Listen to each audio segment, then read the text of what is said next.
Hello guys, कैसे हैं आप सभी लोग। स्वागत है और एक नए वीडियो में। जैसा कि हमने पिछले एपिसोड में देखा था, ओल्ड मैडम वोंग का डॉग हुआ ये चैन को बचाने के लिए उन सभी गुंडों के आगे खड़ा हो गया था। और ये देखने के बाद ये चैन उसे प्यार से उठाता है और मुस्कुराते हुए उससे कहता है, तुम छोटे नखरेबाज, क्या तुम कल ही मुझ पर नहीं भौंक रहे थे। फिर वो वहां खड़े लोगों की तरफ देखते हुए बोलता है, ये छोटा सा हुआ भले ही ओल्ड मैडम वोंग का चहेता डॉग है, लेकिन पिछले कुछ सालों से इसकी सफाई करने और इसको खाना खिलाने का काम मैं ही कर रहा था। और आज जब मैं मुसीबत में था तो हुआ को मेरी फिक्र हुई। इस बात के बाद ये चैन उन सभी को एक कड़वा ताना मारते हुए सुनाता है। एक कुत्ते को भी पता होता है कि उसके साथ कौन अच्छा बर्ताव करता है। ये बात उन कुछ लोगों से तो बहुत बेहतर है जो कि सुअरों और कुत्तों से भी गए गुजरे हैं। और ये कड़वी बात सुनते ही वहां का माहौल और भी टेंस हो जाता है और फैमिली वालों के चेहरे गुस्से से लाल हो जाते हैं।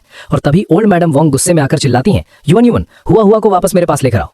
और अपनी दादी की आवाज सुनकर युवन तुरंत हाँ बोलकर आगे बढ़ती है और कुत्ते को ये चैन से छीनकर वापस पीछे ले आती है। और तभी ओल्ड मैडम वोंग ये चैन को घूरती है और उसे आखिरी धमकी देते हुए कहती है, ये चैन, मैं तुम्हें एक और मौका दूंगी, खुद आगे बढ़कर अपने घुटनों पर बैठ जाओ और अपनी गलती मान लो ताकि तुम खुद को फिजिकल पेन से बचा सको। तभी सारे गुंडे वहां उसको घेरने लगते हैं, लेकिन ये चैन अपना कोट उतार देता है और उनको जवाब देता है, तो फिर मैं अपनी बात दोबारा कहूंगा, तुम लोग इसके लायक नहीं हो। ये सुनते ही गुंडे गुस्से में पागल हो जाते हैं और हथियार लेकर उस पर दौड़ पड़ते हैं और चिल्लाते हैं, मर जा। गुंडों को अपनी तरफ तेजी से आता देख ये चैन भी फाइट के लिए रेडी हो जाता है और उसके बाद वो उन गुंडों को पीटने लगता है।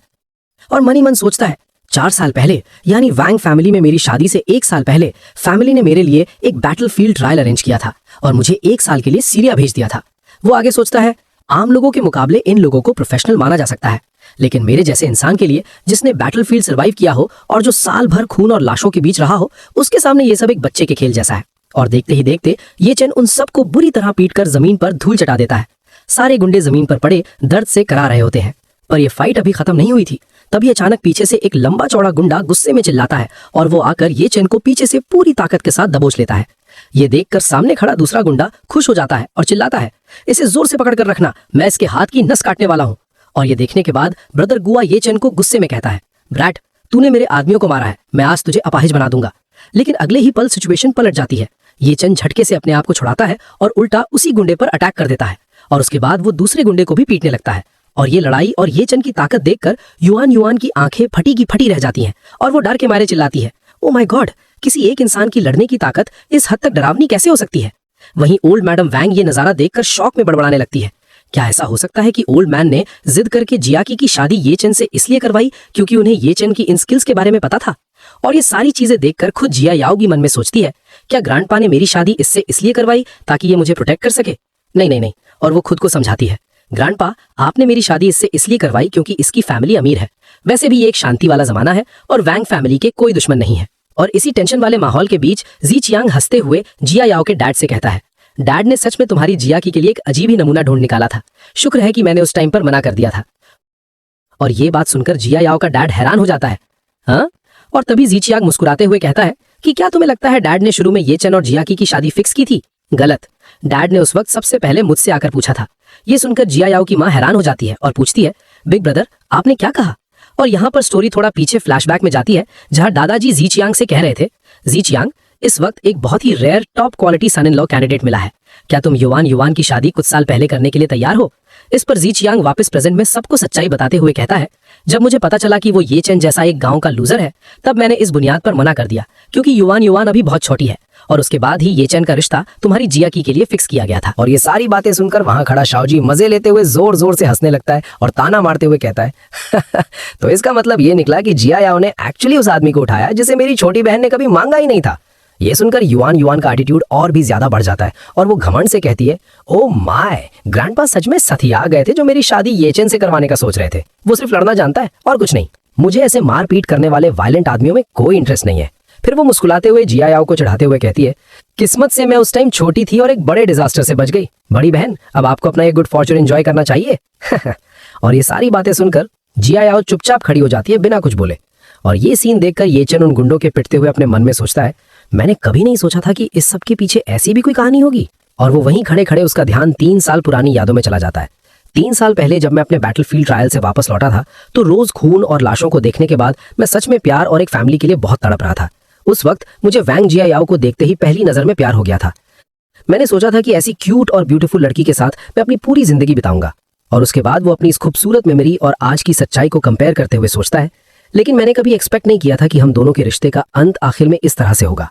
और इसी मोमेंट के बीच ये चैन सीधा ब्रदर गुआ की तरफ जाने लगता है और ये चैन को गुस्से में अपनी तरफ आता देख ब्रदर गुआ बुरी तरह घबरा जाता है और पीछे खिसकते हुए हकलाकर पूछता है, तुम क्या कर रहे हो? पर बिना कोई वक्त बर्बाद किए ये चैन आगे बढ़ता है और ब्रदर गुआ का हाथ पकड़कर उसे इतनी जोर से मोड़ देता है कि उसकी हड्डी चटकने की तेज आवाज आती है। ब्रदर गुआ दर्द के मारे चीख पड़ता है और ब्रदर गुआ को दर्द में तड़पता देख ये चैन गुस्से से पूछता है, बताओ तुमने मुझ पर चोरी का झूठा इल्जाम क्यों लगाया और तुम्हें ऐसा करने का इंस्ट्रक्शन किसने दिया था? लेकिन आगे से ब्रदर गुआ दर्द से तड़पते हुए कहता है कि क्योंकि मैं अंडरवर्ल्ड में हूं इसीलिए मैंने बहुत पहले ही जिंदगी और मौत की फिक्र करना छोड़ दिया था। अगर तुम में हिम्मत है तो मुझे मार डालो, लेकिन मैं तुम्हें याद दिला दूं, अगर तुम मेरे खिलाफ जाओगे तो तुम्हें डेफिनेटली पछताना पड़ेगा। और ये सीन देखकर वहां खड़ा शाओजी बुरी तरह डर जाता है। उसे लगता है कि अगर ये चैन ने इस गुंडे का मुंह खुलवा दिया तो उसकी सारी सच्चाई बाहर आ जाएगी। वो मन ही मन घबराते हुए सोचता है, अगर ये चैन ने इससे जबरदस्ती सच उगलवा लिया तो मैं बहुत बड़ी मुसीबत में पड़ जाऊंगा। ये डर दिमाग में आते ही वो जोर से चिल्लाता है, ये चैन रुक जाओ, क्या तुम सच में दादी के सामने खून करना चाहते हो? शाओजे की आवाज सुनकर ये चैन रुकता है और वैंग फैमिली की तरफ पलटकर एकदम सीरियस टोन में कहता है, मैं दोबारा यही बात कहूंगा, मैंने तुम्हारी वैंग फैमिली से कभी कोई चीज नहीं चुराई है। अगर तुम्हारे पास कोई सबूत है तो तुम अभी पुलिस को कॉल करके मुझे अरेस्ट करवा सकते हो, लेकिन आगे से मुझसे ऐसी बातें मत कहना कि पुलिस को ना बुलाना मेरे ही भले के लिए है, या फिर तुम लोग मुझे जेल जाते हुए नहीं देख सकते। अपनी बात पूरी करने के बाद ये चैन वहां से बाहर निकलने लगता है। तभी अचानक से हुआ भागता हुआ आता है और ये चैन का पैर पकड़ लेता है और ये चैन नीचे झुककर उस डॉग को प्यार से उठा लेता है। वो उसे देखकर मुस्कुराता है और अपने मन में कहता है, हुआ मेरी नजर में इस वैंग फैमिली में सिर्फ एक ही ऐसी चीज है जो चुराने लायक है और वो तुम हो। और आगे कहता है कि मैं आगे से यहाँ नहीं रहूंगा, इसलिए खाने में नखरे मत करना। और उसके बाद वो उस डॉग को वापस जमीन पर रखता है और ये चैन वैंग फैमिली का वो घर छोड़कर निकल जाता है। और ये चैन के दरवाजे से बाहर जाते ही शाओजे जिचियांग से घबराते हुए पूछता है, डैड क्या हम उसे बस ऐसे यहाँ से जाने दे रहे हैं? और ये बात सुनकर जिचियांग एक गहरी सांस लेता है और अपनी बेबसी दिखाते हुए जवाब देता है, यहाँ कोई भी उसे हरा नहीं सकता, हम बाद में उसे मारने के लिए दूसरे तरीके ही यूज कर सकते हैं। और कुछ देर बाद वहां जमीन पर पड़े हुए गुंडे दर्द से कराहते हुए उठने लगते हैं। शाओजे उन्हें उठता देख मन में सोचता है, आज हमने ब्रदर गुआ को बहुत ज्यादा ऑफेंड कर दिया है, इसलिए हमें उसे ठीक से मनाना पड़ेगा। वो डरते डरते आगे बढ़कर पूछता है, ब्रदर गुआ क्या आप ठीक हैं? और शाओजे की आवाज सुनते ही ब्रदर गुआ गुस्से में आग बबूला हो जाता है। वो लपक कर शाओजे को कॉलर से पकड़ लेता है और उसके मुंह पर चिल्लाते हुए कहता है, तुम ब्रैट, तुमने एक्चुअली मुझे टक्कर लेने के लिए कैसा नमूना लाकर दे दिया? तुम्हें मेरे भाइयों के मेडिकल एक्सपेंसेस कंपेंसेट करने के लिए मुझे 1 मिलियन और देने पड़ेंगे। और ये भारी डिमांड सुनकर भी शाओजे तुरंत कहता है, पैसा कोई प्रॉब्लम नहीं है, जब तक आप ये चैन को एक भयानक सबक सिखा सको और हो सके तो उसे जान से मार दो। और ये डील सुनते ही ब्रदर गुआ थोड़ा शांत होता है। वो अपने गुंडों के साथ गाड़ी में बैठते हुए कहता है, ठीक है, मैं डेफिनेटली ये चैन के साथ इस मैटर को सेटल करूंगा, मैं अभी जल्दी में हूँ, मैं निकल रहा हूँ। वहां से गाड़ी में निकलते वक्त ब्रदर गुआ गुस्से में खुद से कहता है, आज ये चैन ने सबके सामने मेरी बेइज्जती की है और मेरा हाथ तक तोड़ दिया, मैं डेफिनेटली इस चीज का बदला लूंगा। इसी बदले की आग के साथ सीन शिफ्ट होता है और हम सीधा वाशिंग ग्रुप के एक शानदार कॉन्फ्रेंस रूम में आते हैं। और यहाँ ये चैन अपनी बॉस वाली चेयर पर बैठा होता है और उसके पास किन होंगयान और बाकी बोर्ड मेंबर्स बैठे होते हैं। और उसके बाद ये चैन मीटिंग लीड करते हुए अनाउंस करता है, क्योंकि सभी लोग अग्री करते हैं तो अब से हम ऑफिशियली डिंगचेंग रियल एस्टेट के साथ अपना कोऑपरेशन स्टार्ट करेंगे। फिर वो अपने पास खड़ी किन होंगयान की तरफ घूमता है और ऑर्डर देता है, होंगयान, वैंग फैमिली, मेरा मतलब है डिंगचेंग रियल एस्टेट वालों से कहो कि वो अपना कोई आदमी यहाँ भेजे ताकि वो इस प्रोजेक्ट के प्लान्स मुझे डिटेल में समझा सके। मैं उनकी प्रिपरेशंस को ठीक से इंस्पेक्ट भी करना चाहता हूँ। और ये ऑर्डर सुनते ही किन होंगयान तुरंत कहती है, यस, मैं उन्हें अभी नोटिफाई कर देती हूँ। और मीटिंग खत्म होते ही कहानी एक बार फिर शीसान विला में शिफ्ट होती है, जहां पर जिचियांग बहुत ही ज्यादा खुश और एक्साइटेड लग रहा होता है। वो भागता हुआ आता है और ओल्ड मैडम वैंग को जोर से खुशखबरी देते हुए कहता है, मॉम, प्रेसिडेंट किन ने अभी मुझे कॉल किया था और उन्होंने बताया कि हुआशेंग ग्रुप के सीईओ ने हमें 70 मिलियन फाइनेंस करने के लिए हामी भर दी है। हालांकि वो चाहते हैं कि मैं उनके साथ फेस टू फेस मिलकर इस प्रोजेक्ट के बारे में डिस्कस करूं ताकि वो देख सकें कि हमारी तैयारी कितनी अच्छी है। ये सुनते ही ओल्ड मैडम वैंग खुशी से फूली नहीं समाती और अपने बेटे को समझाती हैं, जिचियांग, तुम्हें अच्छे से परफॉर्म करना होगा ताकि प्रेसिडेंट ये पर एक बहुत अच्छा इंप्रेशन पड़े, क्योंकि हम फ्यूचर में भी हुआशेंग ग्रुप के साथ आगे कोऑपरेट करना चाहते हैं। और ये बात सुनकर जिचियांग पूरे कॉन्फिडेंस के साथ कहता है, यस, मैं डेफिनेटली प्रेसिडेंट ये के सामने अच्छा परफॉर्म करूंगा। लेकिन तभी अचानक से युआन युआन वहां आ जाती है।